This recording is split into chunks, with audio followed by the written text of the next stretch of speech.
வாழ்நாளெல்லாம் அமைதி பெற, சுகித்திருக்க, மகிழ்ந்திருக்க, வாழ்நாளெல்லாம் மன அமைதி பெற அனுக்கிரகம் செய்வீரப்பா என் வாழ்வில்.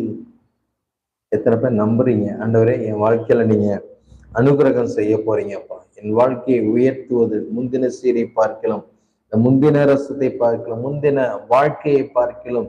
கர்த்தர் யோபுவை 2 மடங்கு ஆசீர்வதித்தது போல என் வாழ்க்கையும் எதிர்காலத்தையும் 2 மடங்கு ஆசீர்வதிப்பார் என்கிற நம்பிக்கை நிச்சயம் உள்ள பிள்ளையாய், விசுவாசம் உள்ள, வைராக்கியம், வாஞ்சை, தாகம் உள்ள பிள்ளையாய் நான் இருக்கிறேன் பாஸ்டர் அப்படின்னு சொன்னீங்கன்னா ஒரு ஆமீன் சொல்லுங்களேன். யாரெல்லாம் லைன்ல இருக்கிறீங்க கொஞ்சம் உங்க பேரையும் நீங்க எந்த ஊருன்றதையும் டைப் பண்ணி அனுப்புங்க. அபிநயா சிஸ்டர் நீங்க எந்த ஊருன்னு தெரியல, உங்க ஊர் பேரை சொல்லுங்க. ரெபா சந்து ரியான் கத்தரா கண்டிப்பாய் உங்க வாழ்க்கையில